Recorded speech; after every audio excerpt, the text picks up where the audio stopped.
always on the go, but the day just won't be one without your Hollywood fix. Let Golden State Media Concepts Entertainment Podcast take care of that. An all-inclusive look of pop culture.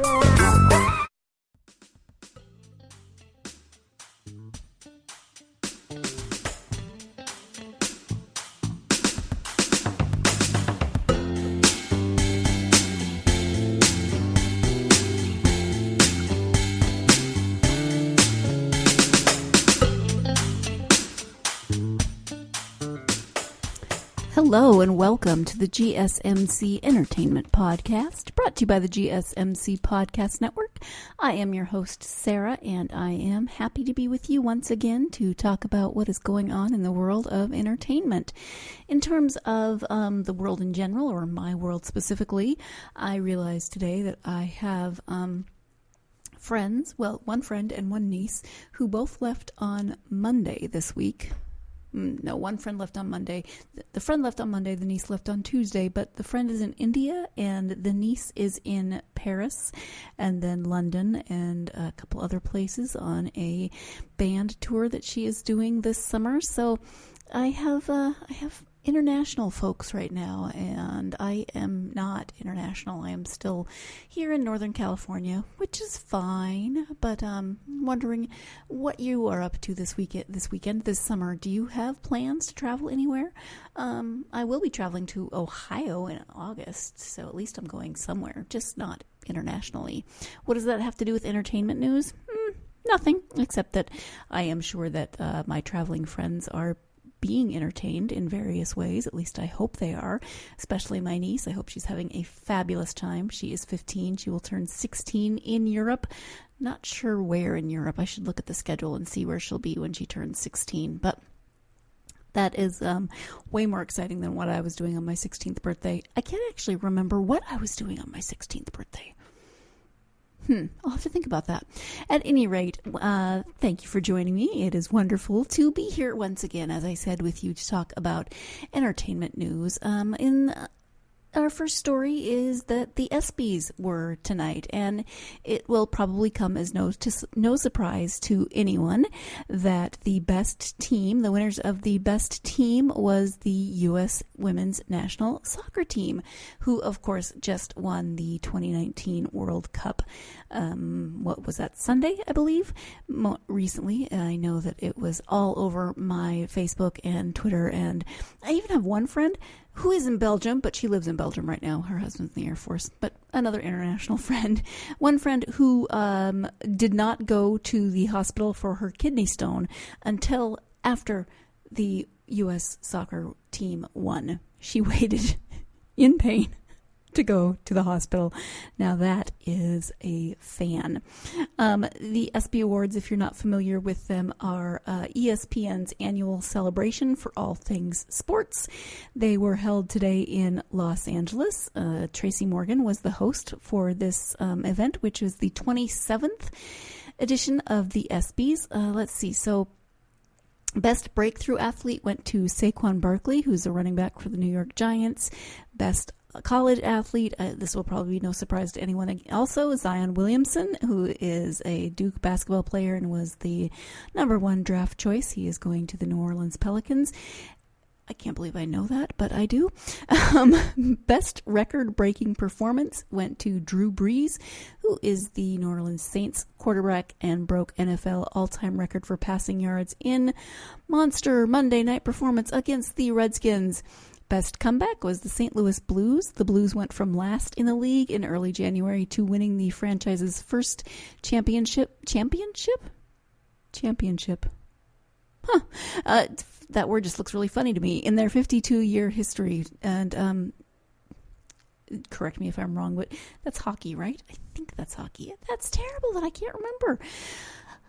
Okay, well, so, obviously there were lots of awards given, and wondering if you watched it. I did not. There was a special award, Jimmy V Award for Perseverance, went to Rob Mendez. And there was, of course, all kinds of posts from Twitter, from Instagram, all kinds of posts as people were watching it. And there are lots and lots of other awards. The Arthur Ashe Award for Courage went to Bill Russell, Boston Celtics legend and Basketball Hall of Famer. So congratulations to him. And just lots and lots of different awards. I'm going through the list, and there is so many different awards. I will not list them all for you because that would take a while, and you can probably look it up just as easily. Or maybe you watched it. I can't remember the last awards show I watched. I tend to not watch them. I tend to just go later and look at all the outfits and find out who won. And it's not because I don't like awards shows. It's just that I never remember that they're on. It's terrible. I apparently just like to tune in later on the internet and find out what happened and find out what everyone wore. Moving on, and our next story is that Taylor Swift has apparently beaten out Kylie Jenner for the top spot on Forbes' highest paid celebrities list. And Kylie Jenner recently was announced as being the first self-made billionaire. There was a lot of pushback as to whether or not that was actually true in terms of self-made, but Taylor Swift has now topped Forbes' annual list of the world's highest paid celebrities. She has beaten out, as I said, Kylie Jenner, along with Kanye West, who came in at numbers 2 and 3, respectively.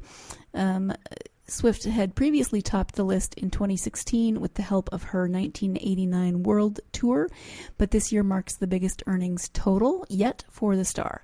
And according to the list, which ranks the world's highest earning stars in music, sports, and entertainment, Swift pulled in an estimated $185 million in earnings, while Jenner amassed $170 million and West earned $150 million. The rapper and mogul returned to the annual list after a 4-year hiatus. Let's see, also on the celebrity list are 6 actors from the Marvel Universe: Chris Hemsworth, Robert Downey Jr., Chris Evans, Scarlett Johansson, Bradley Cooper, and Paul Rudd. Thanks probably to the success of Avengers Endgame, we can only assume. And according to Forbes, while these stars earned millions up front, the real money came with their back-end deals, as each got a piece of the box office's behemoth's estimated $700 million profit. Well, congratulations to everyone. Let's see, rounding out the top 10 are Lionel Messi, Ed Sheeran, Cristiano Ronaldo, Neymar, the Eagles, Dr. Phil McGraw, and Canelo Alvarez. So there you go. That is the top 10. You can, of course, check out the full Celebrity 100 list and find out who else is on that list. I am not. But I'm also not a celebrity, so I'm okay with that. I am not on Forbes' top 100 highest paid celebrities list, although I'm actually not even sure what I would do with that much money. I'm sure I would figure it out, but wow, I can't quite even fathom that. So I don't need to be in the top 100. I can be in the top 500 and probably be just fine. 1,000 maybe? I don't even know what that would get me down to. I'd have to look at the entire list and see what that poor 100th person only makes, which I'm sure is pretty impressive. Moving on to television and Stranger Things. And no, I will not be giving spoilers for Stranger Things. I did actually watch it. I feel like I watched it kind of timely, in a timely fashion. I'm usually much more behind on stuff like this.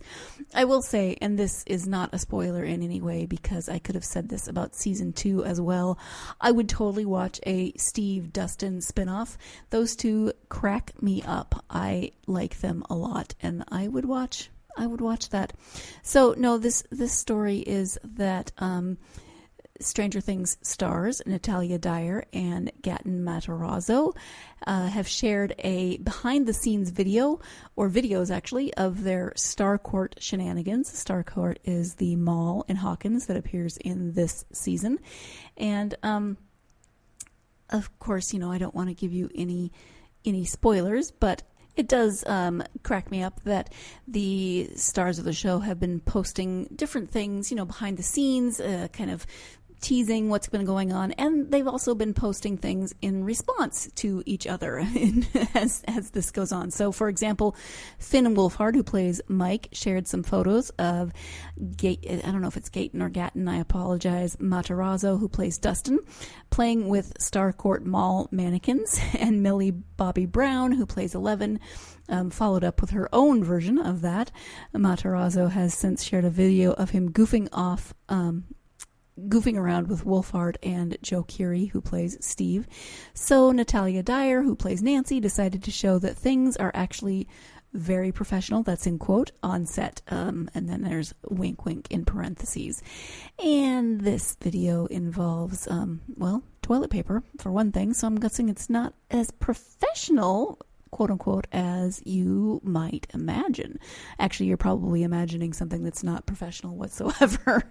We do have to take our first break of the podcast. When we come back, we'll be talking more about that video and find out just what's going on with that toilet paper. Stay tuned. You're listening to the GSMC Entertainment Podcast, and I will be right back.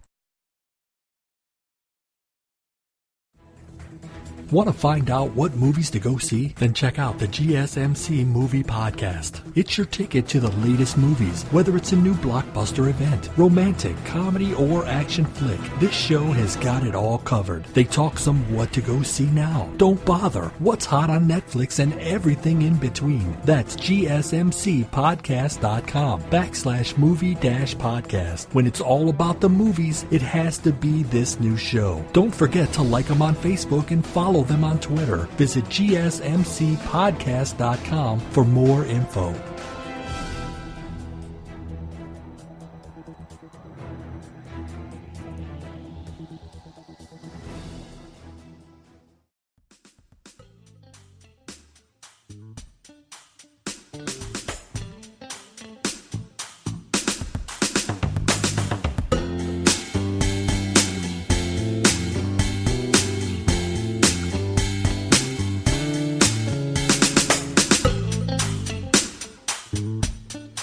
Welcome back to the GSMC Entertainment Podcast. Before the break, we were talking about, toilet paper. Actually, we were talking about the videos that have been posted by the Stranger Things cast, and the still from the video has Steve. I'm just going to call them by their character names, okay, so I don't keep mispronouncing their real names, which makes me feel horrible. Steve's holding a roll of toilet paper.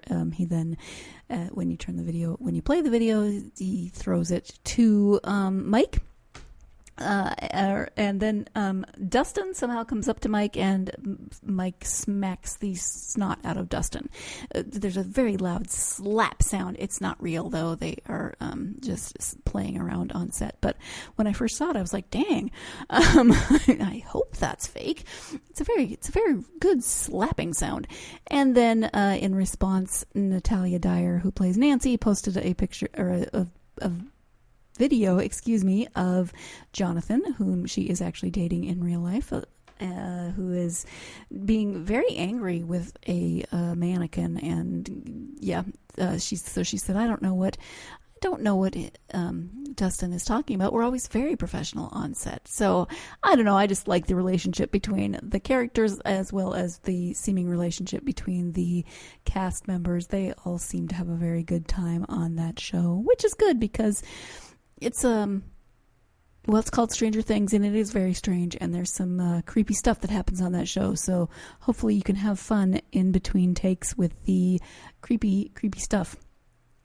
In other Stranger Things adjacent news, there is a question of, is Millie Bobby Brown joining Marvel's The Eternals? Well, she has recently, she's, in addition to Stranger Things, she was in the recent Godzilla movie. She is definitely on a great trajectory with her career right now. Stranger Things is currently breaking records for Netflix as a streaming service, with a reported 40.7 million accounts watching the series' third season since its July 4th launch, and my account is one of those. The series has launched the careers, of course, of many of its stars.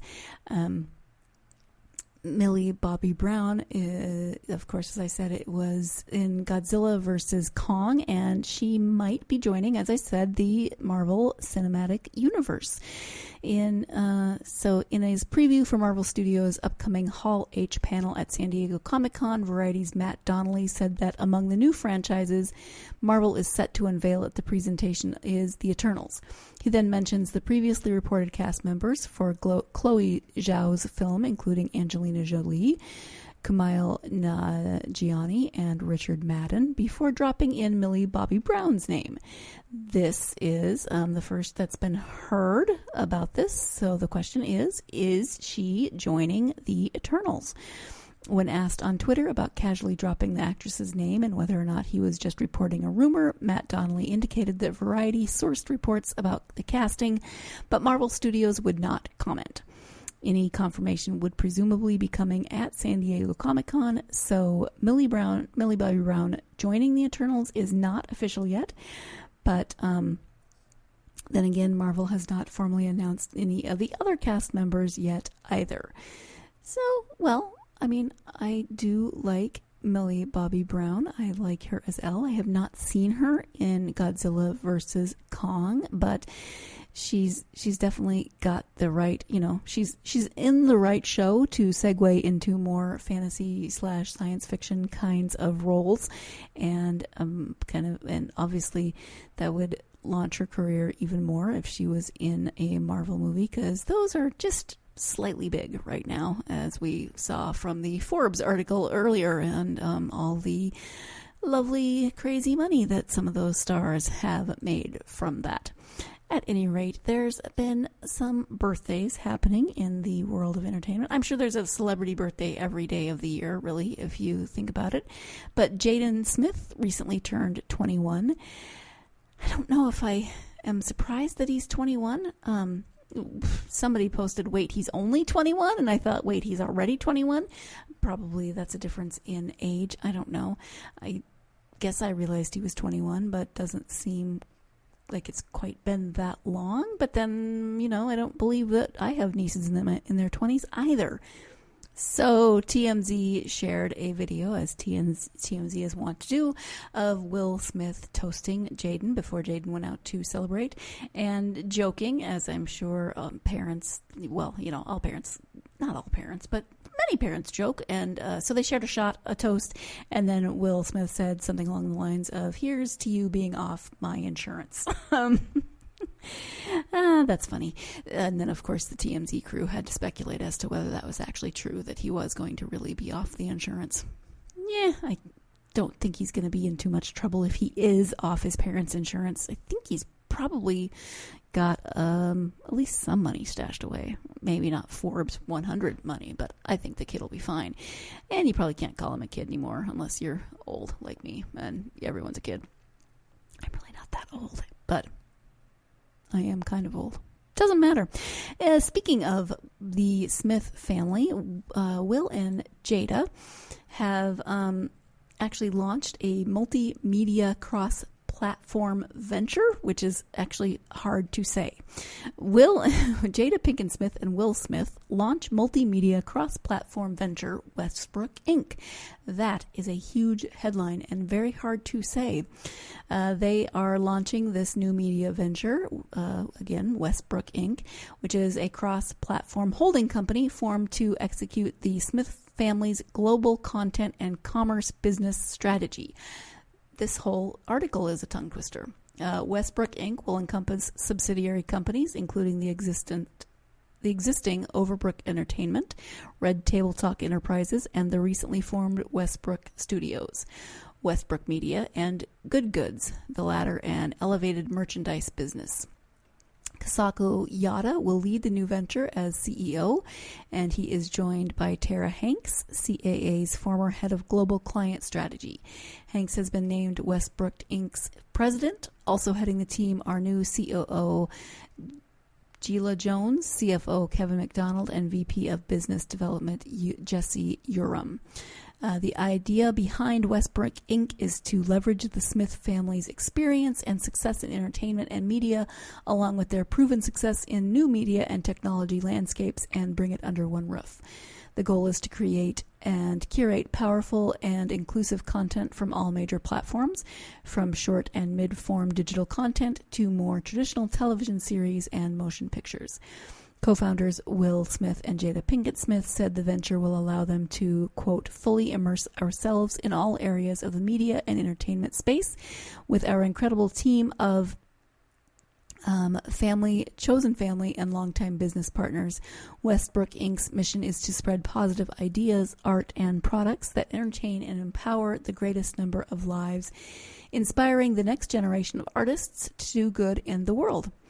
Westbrook Studios will serve as the studio home to all new premium TV and motion picture projects, including productions by Westbrook Media and Overbrook Entertainment.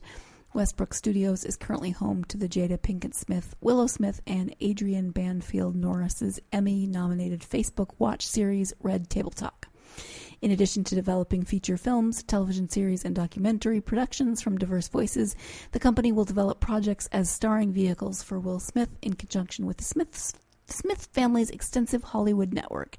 Steve Bender has joined the studio in the role of Development of Finance. So, from that earlier story, I don't think that if his family's doing all this stuff, that Jaden's going to be needing to worry too much about not having health insurance now that he's 21. At any rate, we are going to talk about another birthday and kind of a spin-off story from that birthday story when we come back. So stay tuned. You're listening to the GSMC Entertainment Podcast, and I'll be right back. Tired of searching the vast jungle of podcasts? Now listen close and hear this out. There's a podcast network that covers just about everything that you've been searching. Hey! The Golden State Media Concepts Podcast Network is here. Nothing less than a podcast bliss with endless hours of podcast coverage. From news, sports, music, fashion, cooking, entertainment, fantasy, football, and so much more. So stop lurking around and go straight out to the Golden State Media Concepts Podcast Network. Guaranteed to fill that podcast itch. Whatever it may be. Visit us at www.gsmcpodcast.com. Follow us on Facebook and Twitter, and download us on iTunes, SoundCloud, and Google Play.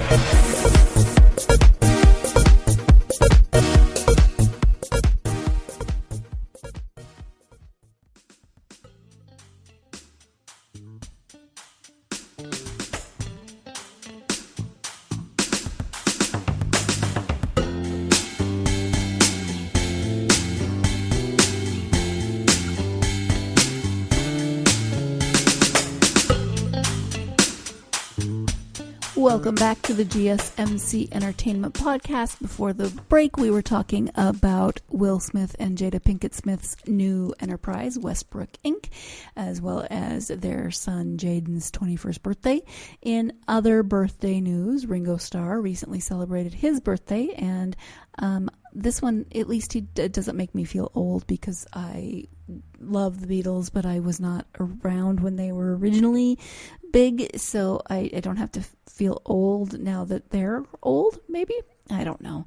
That makes no sense. But at any rate, Ringo recently celebrated his birthday with his 11th annual Peace and Love birthday celebration.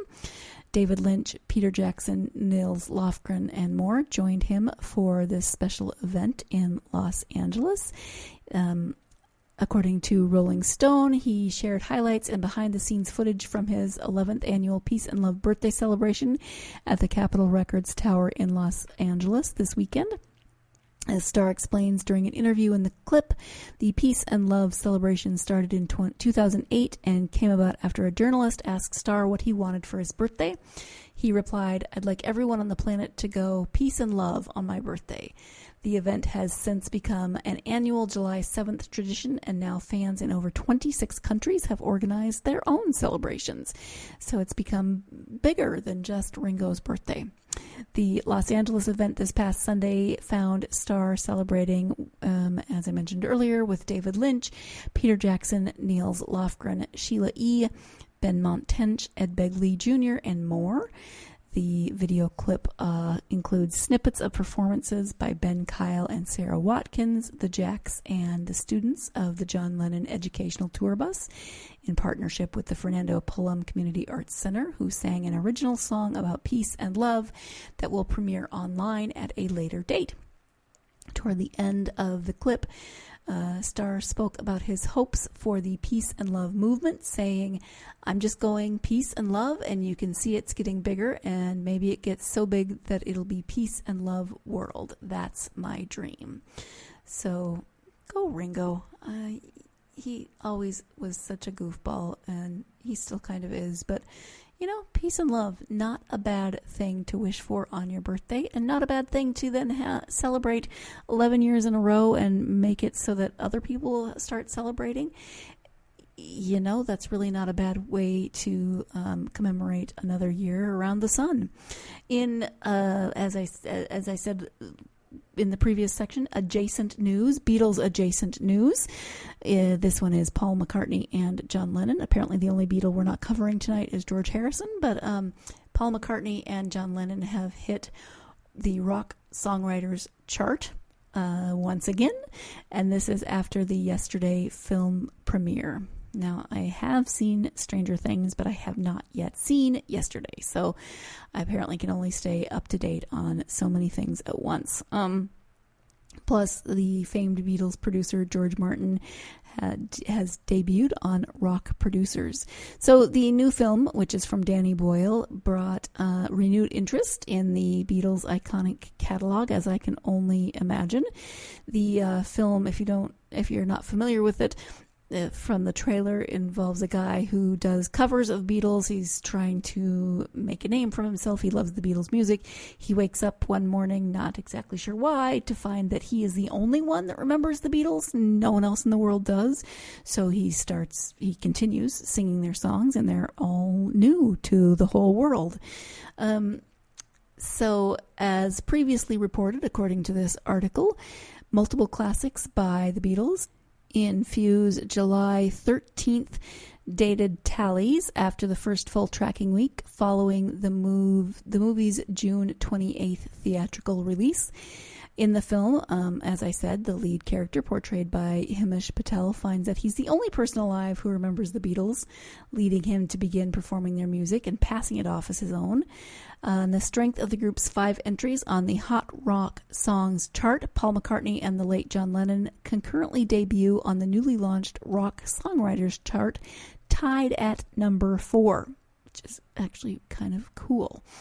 The weekly Rock Songwriters chart is based on total points accrued by a songwriter for each attributed song that appears on the Hot Rock Songs chart, which blends streaming, airplay, and download sales data. Plus, genre-based songwriter and producer charts follow the same methodology based on the corresponding quote-unquote hot named genre charts. As with Billboard's yearly recaps, multiple writers split points for each song equally, and the dividing of points will lead to occasional ties on the rankings. Of the Beatles' 5 entries on Hot Rock Songs, Here Comes the Sun places highest at number 9, followed by Let It Be at number 12, Yesterday at number 14, Hey Jude at number 16, and Come Together at number 17. Older titles are allowed on Billboard's multi-metric charts, such as Hot Rock Songs, if they rank in the tally's top half and show a meaningful reason for resurging. So, of course, this movie would definitely be that. Notably, McCartney and Lennon show writing credits for only 4 of the 5 tracks. If you are a Beatles fan, and I lied, we are going to mention George Harrison because his is the top rated one. Here Comes the Sun is a George Harrison number, so good on you, George. You were the highest ranked of those 5. Late Beatles producer / composer / arranger George Martin also benefits from the Beatles' Hot Rock Song entries, as they spark his number 2 debut on the Rock Producers chart. Martin received full production credit on all of those songs listed above, the 5 songs that we just mentioned, and is co-credited on 4 of the 5 songs. He is co-credited as a producer on Let It Be with Phil Spector. So if you are interested in this list, you can view the full rock songwriters and rock producers charts, in addition to the Hot 100 and all genre rankings on Billboard.com. I just think it's cool that a band that was only together for 6 years and hasn't been together longer than I've been alive is still, they can still appear on these charts, and that the movie, I don't know how well the movie is doing. I know some people on my Facebook have really liked it, but as I said, I have not yet seen it. I know I'm going to love the music at least, but we'll see how the rest of the movie goes. I am excited. So on a completely different note, we are moving from the Beatles and the movie yesterday to Discovery Channel's Shark Week, which is, lots of people love Shark Week, right? But they are debuting a scripted film inspired by true events. So, of course, we've had sharks have been a pop culture fascination for decades. We love to be scared by them. Ever since Jaws, we love to, freak out about being in the water with them. You can tell it's a pop culture phenomenon when Sharknado gets 6 movies. Man, I'm still blown away by that. That's amazing. And sharks are fascinating. I mean, there's so many different types. They are, they have a lot of teeth. They can be very scary. And anyway, so since 1998, the Discovery Channel has been having its annual Shark Week. Wow, 1988, excuse me, I misspoke. And it has, of course, produced all kinds of programs focusing on sharks. The tradition is continuing this year with a number of all-new documentary programs, with this year's festivities also debuting the network's first entirely scripted feature film. This is according to comicbook.com. And the film is called Capsized: Blood in the Water. It's a dramatization of a real-life tale of survival starring Josh Duhamel, which will be premiering on Wednesday, July 31st at 9 p.m. Eastern Time. Entertainment Weekly detailed the film based on the harrowing true story of an October 1982 shark encounter. After a yacht bound for Florida capsizes during an unexpected storm, its crew is left to drift for days in the chilling waters of the Atlantic, where they become prey to a group of tiger sharks. With the hope of rescue dwindling, the crew must do everything in their power to survive as the sharks continue to hunt them. So again, that is premiering on July 31st at 9 p.m. during this year's Shark Week on the Discovery Channel. And I'm going to go with no thank you. No, movies like that they're too intense. I don't think I can watch it. I would rather watch yesterday. But I know that people love sharks. They love Shark Week, and they love being freaked out by sharks. So if that is of interest to you, you should definitely check it out when Shark Week gets here. It is time to go ahead and wrap up this episode. Thank you so much for joining me on the GSMC Entertainment Podcast. Join me again on Sunday when we'll be covering whatever entertainment news happens between now and then. Have a great rest of your week and a great weekend. You've been listening to the Golden State Media Concepts Entertainment Podcast, part of the Golden State Media Concepts Podcast Network. You can find this show and others like it at www.gsmcpodcast.com. Download our podcast on iTunes, Stitcher, SoundCloud, and Google Play. Just type in GSMC to find all the shows from the Golden State Media Concepts Podcast Network. From movies to music, from sports to entertainment, and even weird news. You can also follow us on Twitter and on Facebook. Thank you, and we hope you have enjoyed today's program.